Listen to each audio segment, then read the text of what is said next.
To get the inside run from He's a Sport and got you covered.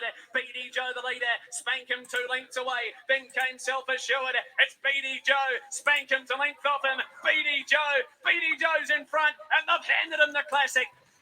BD Joe won that one over the past weekend. The Canterbury Classic, I believe it is. We're floating heads once again. Liam, you're back. We obviously had a week off last week due to some scheduling and technical issues there. But we're back again. We're going to touch on a lot of harness this week. A lot went on last week, and we've got a big weekend coming up with the Methven Cup. We're also going to talk Zaki v Animo this weekend. It's probably actually going to happen this time, and we're also going to throw out a couple of punts because that's what we do. But how are you, Liam? I'm good, thanks, mate. Yeah, no, it was an exciting week of racing, actually. I enjoyed it over in Aussie. Missed a wee bit of the trot and stuff back home with our scheduling of Eddington on these Thursday nights. It's getting to me a little bit because we've got to film this, obviously. But no, it's good to see racing across the board is looking sharp. And, God, there's some exciting races in Aussie. I really dug my toes in there on Saturday and had a good crack on the punt, which was good. Went well too. So I'm all happy on this side of the ditch anyway. Yeah, just a quick wee shout out to our Instagram there. I am going to give myself a wee pat on the back for Saturday. We didn't have the show, but we did put a couple tips up on the Instagram story there. And my one, Hosier, came in about race 3 or 4 over there, paying $5.50. So I'll tap myself on the back for that one. But obviously that racing over there was just incredible. I wish I win. It's quite strong. Yeah. Yeah, no, I got Ladon de V. I just pipped on the line there. I think it was about a millimetre in it. So I thought we'd get another dead heat again. The race before was obviously a dead heat as well. So she's bloody exciting racing, I can tell you that much. And I'm looking forward to this weekend's racing as well. We've got some Group 1s, Aussie and here, and then go to Methven on Sunday for the Group 3. So, it's pretty exciting. Yeah, that dead heat was crazy. When was the last time you reckon there's been a dead heat in race, like in Group 1 racing? It would have been a long time since that's probably happened, especially in the Epsom. Quite a big race. Seeing that going forward, we do have the Cup coming up still. It's still Cup time. So we've had some horses go around on last Friday night. We just watched that race as we were coming in. BD Joe obviously taking that out with Self Assured and Spankum right on his heels. What did you think of that race there, Liam? Yeah, it was an interesting old race. BD Joe's been in great form. He's really looking sharp for the Cup, and I think he'll give a good run for his money round on Cup Day. There's a couple in behind him that were pretty sharp as well. That obviously the Poons, they're getting back into things, and things are starting to heat up. So it's pretty exciting. I just thought he's probably he was just better on the day, but I don't know how hard those ones in behind were pushed. Yeah, I definitely agree. I think we're going to be seeing a bit of what we've seen in the past couple of years, especially with, as we talked about last year, and we have talked about this year with Classy Brigade and Henry Herbert and those type of horses taking out these races before the Cup and looking very dominant before the Cup, beating horses like Spankum and Self Assured. Not actually, they're having that earlier prep, which I think BD Joe is probably having now, taking out those races that they know that Self Assured and Spankum aren't targeting, but need them for the lead-up races. So that's going to push BD Joe. Yes, it'll run in the Cup, but BD Joe's races are these races before that it is targeting. Self Assured obviously is going to target the Cup. It's probably same with Spankum. I wouldn't be surprised if Self Assured and Spankum go. One of them wins the Cup, one of them wins the Dominion. I wouldn't be surprised by that, but I would not be surprised if we see South Coast Arden come back in that mix. Obviously, finishing 5th at this race here. Yeah, we're just discussing off camera. Obviously, Snut with the speed maps, quite handy. That technology they got going around to Eddington. You can see their times and whatnot. South Coast Ardennes, we were just talking before, actually was quickest in the 200, which that's always a handy thing to have, is that speed off the mark, off the stand. So he'll get himself in a nice position, and then I think the pace, to be fair, in that last race isn't going to be reflective of Cup Day, but it could be. Where they just trot around, pace around pretty quick, pretty slowly, and then it's just a sprint home, and who's got the better turn of foot, which was sort of a similar race as what we seen that last weekend. Yeah, I think South Coast Arden, if it continues to have this gate speed, which is a very important factor in the Cup, remembering that the start is very different to most races because of the length of the race and where on the Addington track it actually starts. If he gets an outside gate, South Coast Arden quick off the mark by 0.3 of a second, which doesn't sound like a lot, but 0.3 of the second can be 10 meters. If it gets a wider draw and has to come across with the camber, it might actually be put in a better spot in the 1-1 potentially, or 2 back, which can be very beneficial turning it for home, being in a better position. Yeah, I think if we do see South Coast Ardennes go to the lead, I think he'll Natalie or whoever's on him will try push him, and I think we'll run just make it a staying fest, which probably suit him best, I believe. Yeah, definitely. Just touching on these sectionals again, I am going to quickly show you how to get to them if you don't know how. It's called Stride Master on the HRNZ website. If you go onto any race, let's just go back on to the... If you go back onto results, any race, it's just got it right beside the top there. It says Stride Master beside the results. You can tap on that and you can see great presentation here where you can see a lot of details about the race, including the sectionals, speed, all of that sort of stuff. BD Joe did not have the fastest last 400 in this race. That was actually Spankham. Spankham's an old horse. Can I just say Spankham has been around for a very long time. It's 7-year-old now. So this is probably Spankham's last good campaign that it's probably going to have. So it is pretty good to see it hitting those last 400s. 26.36 was its last 400. Self Assured was 26.60 and BD Joe was 26.67. Out of those three, I do think that Spanker and Self Assured both did have a pretty easy run. They weren't being tested, as we're saying. They're not targeting these races as much as a horse like probably BD Joe is. How do you see this working into Sunday and the Methven Cup? Yeah, it's obviously a little bit different, obviously, with the grass track at Methven. Obviously, depending because of, I suppose, if we've just had a weather bomb, really, with the snow's come down up there that way. So I'd say the track will be pretty wet. With that all soaking into the ground. So it'll be sort of eyes on the forecast and see how the track holds up. So it might not be might not be able to come back from as far as you like. Unlike Addington, where you can sort of make your own luck a little bit. So I think it'll be more on the pace. To be fair, but we did see Spankham in the same race last year make up a hell of a lot of ground. Even on the grass, he was about the only one that was making up ground. So it will be interesting. But I think just with the weather that we've had and a bit of moisture around there, it will be a little bit harder to come from further back. So he's off the 30, I believe, up at Methven. So he'll be trying. I think they'll be trying to get up on the pace, to be fair, and they won't be coming from a long way back. One horse we should probably touch on in the Methven Cup is the winner of the race last year, Cranbourne, who's coming back from a spell. Obviously, Brett and Tim White get him real good. He's coming off the 20 meters at $13s and $4. I would not say it is a bad bet to go for a place bet on him. He obviously took the race out last year, but as we say, it is going to be a wet track, harder to make up ground. A lot of those good horses are off the 30. So we may see a horse like Cranbourne take this race out again. but we may also see a horse like Ultra Wise Guy, who's coming off the 20 meters as well, take this out. I wouldn't be surprised.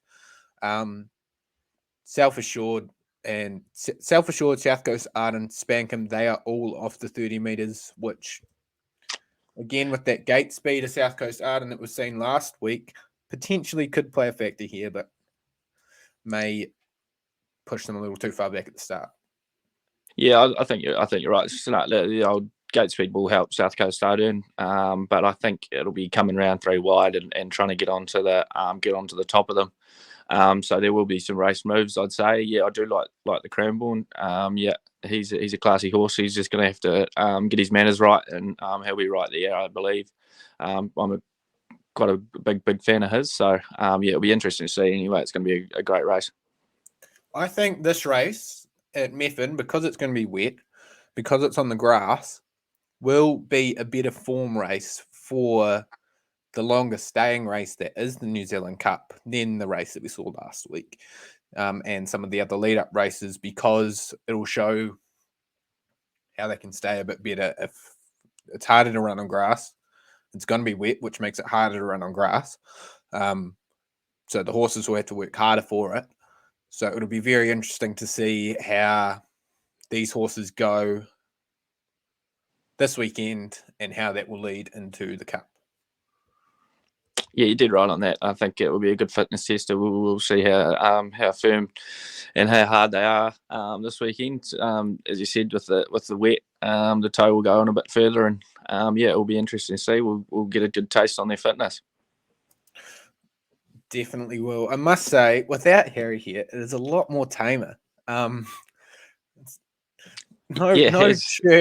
chirp coming in at this stage. But looking at this field, who's your pick to take out this race?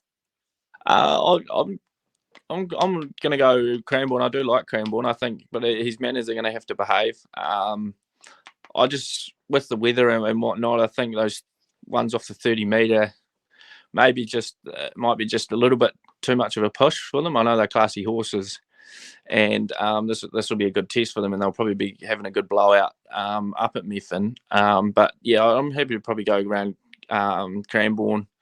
Haven't done too much form into it yet, but I just like the 20 metre. That extra 10 metres can take a little bit, and it's a pretty small 20 metre line. So yeah, I'm happy to go with Cranbourne. It will be an interesting race, so don't hold me to that tip. I'm not saying that's my best bet, that's for sure. On the punt to piss scale, what sort of level are you going for? Only a small levy at this stage. Yeah, probably a bottle and a half, maybe, of the finest red in New Zealand. Oh. I'm going to go a little bit different. I'm going to go Ultra Wise Guy here, again coming off that 20, but we have seen a little bit more proven form. I do like Cranbourne in this race. That $4 is quite appealing for a place, but I'm going to go Ultra Wise Guy here. We have seen him put up a couple runs recently. It's $6. You're getting $6 here for Ultra Wise Guy off the 20. We know it's going to be wet. I think that is value there, as we know they're probably not going to run that hard. South Coast Arden would be the only other one I'd say maybe. You're getting $5.50 for South Coast Arden here. What is? Yeah, what is? I think he's probably just slightly back on his prep. I think just some of the results probably haven't, as what we've seen last year. He was just he came on the scene and just was blowing the place to bits. Really, he was running horses off their feet, and he couldn't step a foot wrong. And then probably just a wee few results that haven't gone his way, maybe a little bit of lack in luck and whatnot. So yeah, I think that $5.50 is probably a little bit shorter than that anyway. Yeah, I definitely think there's some value around this race. I would not be surprised if Self Assured wins it, but I definitely would not be surprised if Self Assured loses either. That 270, it's decent value, but I think there is better value in Ultra Wise Guy and South Coast Arden and Cranbourne. Cranbourne is an underrated horse on the grass. It's proven it before. It takes a different horse to win on grass than it does to win on poly track crush dust. So that'll be very interesting to see. Yeah, I agree, Snut. I don't have huge opinions about too many off the front row. So it'll be just interesting to see how this race plays out. There might not be any touch of speed in the whole race, so it could just come down to a bit of turn of foot, swinging wide. We have seen a few winning Methven from the wide, turning for home pretty wide. So it'll be just interesting. I'm just looking forward to watching it. Now we do have another big group race in New Zealand this weekend. Ooh. The Arrowfield Stud Group 1 for the Gallopers out there at Matamata, race number 7. Imperatrice, Spring Tried, La Creek, Tiptronic, Pres de Fur, Mustang Valley, Harlech. This race is the most stacked we've seen all spring. I don't think that the Tarzino and the Windsor Park Plate should have as good fields as these. This might be the best field of the spring so far. What do you reckon? Yeah, I'm with you, Snut. It's good to see we're starting to bring those horses. They sort of pick and choose what races they're not really eyeing up against each other from early spring. So it's good to see them coming in closer, building into those bigger races that we get a bit later in the spring. So it's going to be an interesting old race. Imperatriz probably has to be easy favourite. $2 round them. So that's well done, well bookied really. So it's going to be interesting. There's a couple in that mid range that sort of have Mustang Valley, one of them. He's been going great guns of late, so he's found his foot. And then there's a few others. Pres de Fur, you never know what he's going to run like. He can turn up when he wants to. So and then Tiptronic. So it's a stacked field, and it's going to be interesting old race. I don't really know where to put my money at the moment. I think it'd be silly not to have a wee bit on Imperatriz the way it's going, because it was supposed to be over in Aussie. So it'd be rock hard fit. Well, we had this discussion a couple of weeks ago about La Creek versus Imperatriz, and we all did end up siding with Imperatriz. So I'm probably not going to change my idea of that. I think La Creek has run well, but it hasn't run amazing. In that one run it's had back, it did trial really well before that we watched. Pres de Fur's going great. Mustang Valley's going great, but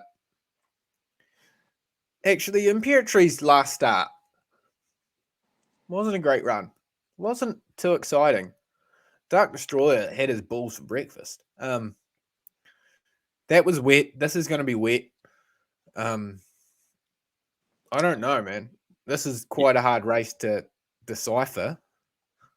Yeah, I think you've got to definitely take a little bit of that track into consideration. Like as you're saying, if it's a wet track, then maybe you do sway your money against Imperatriz because as you said, he was a little flat. I think he likes being on top of the ground a little bit more, and for turning for home because I suppose he's got that turn of foot. But if there's a few others that are just glide along the wet a little bit easier, it could be their race. So I think you're right. I think weather's going to be a huge part of this, and we'll see what the track comes up as. So I think going by that point, I think my pick for this race is going to be Mustang Valley, old Sally, at $11 and $2.50. I mean, it has been rising up the grades. It hasn't been racing in this grade, so I can see why it is priced the way it is. But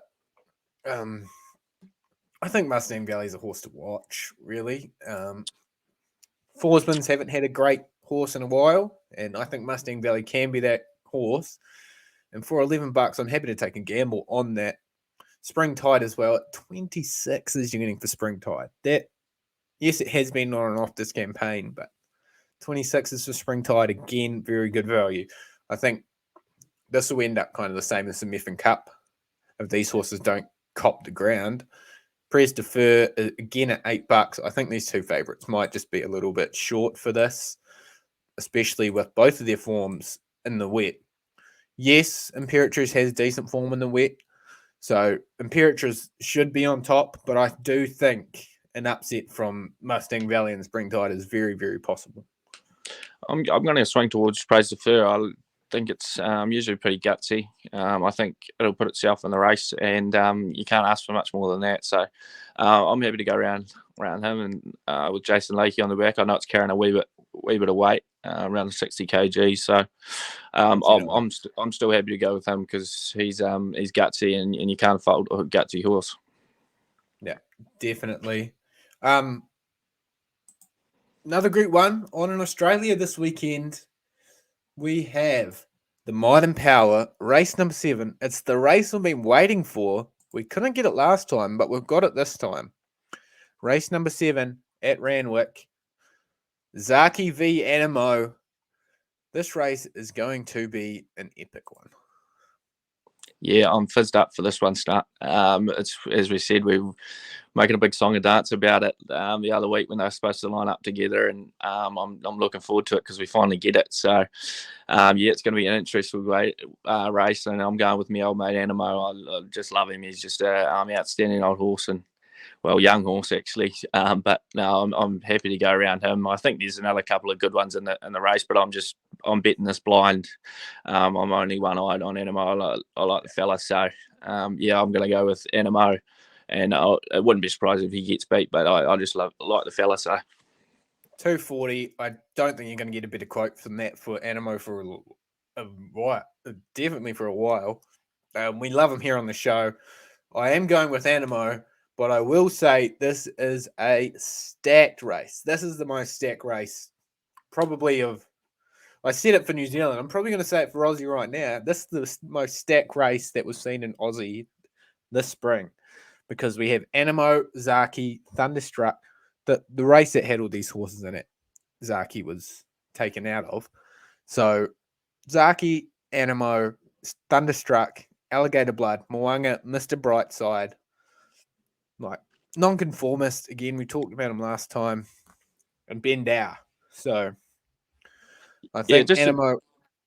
Just a little information around those. There's a couple you just touched on there. Snap there. I was just reading earlier in the day. On Thunderstruck, they're going to put him a bit more on the pace. So he'll put himself in the race earlier. Mr. Brightside, they reckon his prep's been phenomenal since his last start, so they're really happy around him. And yeah, they reckon he's a good shot. So I did tip out Mr. Brightside last start, and I was a little bit underwhelmed with his performance. So I might have to have a wee wager on him again as well. So yeah, as you said, though, there's some bloody lovely horses in this race. This one is going to be a great watching race. I'm probably going to lay Animo. This first four is probably all wrapped up, to be honest. If you just go Animo, Zaki, Thunderstruck, Alligator Blood, lay Animo, then box the rest of the three. I think that'll be primo. All you need. Animo should take this out. Those other three should get the other places, but I wouldn't be surprised. We saw a Moanga and Mr. Brightside in there, depending on what runs they get.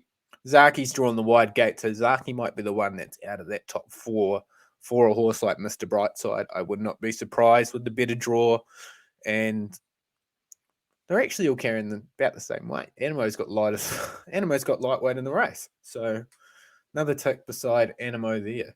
Is it wait for age and Might and Power? It is. Doesn't say. It's got no class beside. It's a Group 1, so I doubt it's weight for age. Yeah, true. It is very true, Snap. Misinformation by my department. It's because Gaz isn't here. Our stats man Gaz, we're missing the man, and there probably hasn't been too many long shots tipped out today. So, oh, you just wait, mate. You just wait. Any other races you want to talk about? We do have a couple big races. A few New Zealand horses going around in Aussie. Caulfield Race 9. We have in the 2-rack. We have Coolside Mav going around at 21s and 550. That is great value. But I Wish I Win is also in that race as the favourite, 250. Him and Tuvalu had a great battle last start. Coolside Mav paying 21s, though. I think some of these horses that are actually in this race aren't up to Courtside Mav's level. We've seen one that we love here, Buffalo River. And I just heard, I was actually scrolling TikTok, and I'm on Punt TikTok. It's great. And I was seeing there was a bit of chat over in Aussie about the number 2 horse in this race, number 9 at Caulfield, Converge. Converge has some great form leaning back wee way. It actually bet Zaki as it was coming up through the grades. And at 26s and $6, I'm happy to take that $6. And if I go to top 4 here, I'm going to guess you are getting $4 for top 4. So that is not bad money at all. So just a wee roughie there if you want to have a real deep play deep in the night. This is 7:10. This is Harry's getting prepared to watch the rugby or just started. So he's probably 6 or 7 beers deep at this stage, thinking about another box of Lion Browns. So this time of night, you will be getting on the roughies, hopefully. Cheering home Courtside Mav, but also Converge to place. We have a couple more Group 1s at Randwick as well. We wanted to touch on those. We had the Silver Eagle, I believe. Yeah, one thing I did want to touch on, though, Snut, was last week, the horses that cleaned up the group races over there. I just want to put a spotlight on how good New Zealand breeding is, because I'd seen, I think it was Love Racing or one of them, maybe even New Zealand Bloodstock, put up the graduates of Karaka and whatnot, and I think fucking plenty of them were New Zealand horses. So, it's pretty phenomenal what we do over here with our breeding side of things. I just thought I'd touch on that and give a spotlight to the old a good job that the old breeders do around New Zealand. Yeah, definitely. Also, some great breeding in the harness space going on. You'll see a Bettor's Delight. You bet on Bettor's Delight. Great work going on all around the country, all breeds. We are probably one of, if not the best breeding country in the world at the moment. You see a New Zealand horse go over to Aussie and it just sort of carves. We've got these horses like Savabeel, we did have Zabeel. We do have Savabeel now. We have, who else do we have? Fuck, all the names are gone. Stocks, we got Stocks, fuck. Schnitzels. Almanzor. Yeah. We got it all over here. They love the paddock. They love the lush grass out here and the fresh air, so you can't go wrong. They love a good rub down. we know how to rub a horse down right over here in New Zealand. I'll tell you what. Right, I'll tell you what. Let's get into some best bets, eh? Bloody hell. So you see why they wear the day clubbing glasses? Sneak into. Was it Snut? Put the punting sunnies on. Mate, I'm on full pest mode now. The beer goggles on. Yeah, I'm going to go. I don't know what race it is. I can't remember off the top of my head, but I'm pretty sure it's at Randwick. I'm going to go Polly Gray. Coming back from it's fresh up, so usually good form, fresh up, and other Chris Wallace stable, so he usually gets some right fresh up. So I'm pretty happy to go around her at, I think it's about $450 quote. So that's my best bet. Polly Gray. We'll just find out where that one is. My best bet is also at Randwick. It's in race number 3. It is a horse called Navajo Peak. Really nice form line around it. It is probably going to be a little bit wet over in Aussie on the weekend. It's actually it is at race 3 at Randwick. I am just blind. You're getting a quote of $550 and $210 at the moment. New Zealand horse, Kieran McAvoy on the back carrying 55. 422 is its soft track form. It loves the course. It's up in distance, but that shouldn't matter for this horse, I believe. At this price, $550, I'm willing to have a go. The other horses in this race don't have much wet form. The favourite has a bit of heavy form, but I think it's going to probably be a soft at the couple warmer days tomorrow. So the track should come up a little bit, and I think it'll end up about a soft. So you don't realise how much you miss Gaz till he's not here. You could have got the full rundown of the weather report. So bring back Gaz. The place has gone to a shambles without him. See, they call him Jim Hickeys on the street because, Yeah. like the weatherman Jim Hickey, Harry gives out hickeys. That's like his trademark. You see a girl leave with Harry, full of hickeys. Harry's the hick man, with the southern twang. But I reckon Navajo Pete, number 11, race number 3 at Ranwick. Harry did actually send me one in that I will get up for. Oh my god. We are the most prepared podcast in all of racing. It's worse than John Smith tipping out dogs of Ballarat. Dogs of Ballarat. We can tip those out, eh? Harry likes one also at Ranwick, so we've got a bit of a Ranwick treble going on here. No, he's at Caulfield. I'm looking at the wrong race meeting. Caulfield, race number 8, Berkeley Square. If we have a quick look here at the form, it is. Hey, I just saw bonus backs are back to 5th for the moment, so get amongst that while you can. Harry's giving me the wrong bloody race number. Oh no. How did Jamie Richardson go over in Hong Kong the other night? Do we get any updates there? Is he this Wednesday or what? I sort of didn't quite read the article. It's this one just gone. I'll have a wee look for you at the Happy Valley. They call it that because you never leave there with a smile after punting there all night. Right, search by. It was last night. He had his first runners while he was over there. I have no idea what races they were in, but he had 3 runners last night racing. I don't even know what they're called. I can't remember. So, it might be information we might not be able to track down. Oh, here we are, Happy Valley. I've got it here. If we just have a quick look. Jockey says train. Oh, I don't even think it's going to tell me. That's the fucking pain in the ass. It doesn't tell you the trainer. It only tells you the jockey. Yeah, it's bloody. TAB's letting us down a little bit there. It's hard enough to look at Sharton on a Sunday when you're dusty and you're only getting jockeys and there's numbers everywhere. And yeah, it's tough out there. Happy Valley. Do you want to go to Happy Valley? Yeah, I'd love to go to Happy Valley, actually. It'd be quite good. Apparently, it's crazy over there. The old businessmen come out for lunch and tear into the punt. Well, they're on lunch and then they go back into the office and make another couple of mil to top up for next week's punting woes.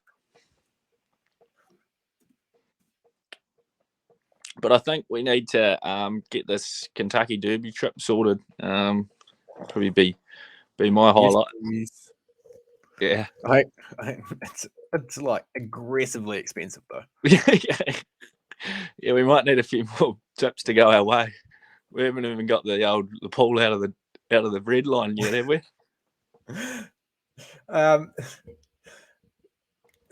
This week, yeah, he got 5th in one race, 5th in race number 2. No, we actually, one of you and Harry got one out the other day. It was like a $2 shot or something. Oh, I got Simply Sam. He placed. Yeah, and then there was no third dividend on the other one that I had to place as well. So that jacked me up. So I hate no third dividend. Just give a man some money. He got 8th in another one. First night out in it's not Japan, in Hong Kong. He hasn't done too bad, to be fair. Completely different setup over there. Incredible that he's even training over there because of he got second in race number 9. Jamie Richards with Rattan Kingdom. Write its name down, put it in the book. Rattan Kingdom came second. God, we're a pesty show. No, pro show. We are a professional show. Yeah. Any other tips, shit, whatever? No, I'm done. I need to get to bed, really. Yeah. What's your best bet for the weekend? I'm going to go Polly Gray, I think. I'm pretty happy to go around her. So hopefully, fingers crossed, we'll get one out of the ditch again. Yep. Is that for first or place? Yeah, we're going to go with the one. I don't think there's enough value around the place. So Harry likes Berkeley Square at some race course, and it is some number in Australia by the look of it. He hasn't said win, lose, or draw, so he's laying it on the line. We're all laying it on the line. I'm going to go with Navajo. What did I say? Navajo Peak, race number 3, Ramwick. Get behind, support the lads. Follow us on Instagram, Spotify, Facebook. Tell whoever. Get behind the lads. And are we on YouTube now, Snap? We are on YouTube. Give us a like and subscribe there. Yeah. I think it's quite hard to find us at the moment. You have to scroll through a few pages of some Indian TV show, but we are on there. Give us a like there and all of that jazz. We'll see you next week. Cheers. All right.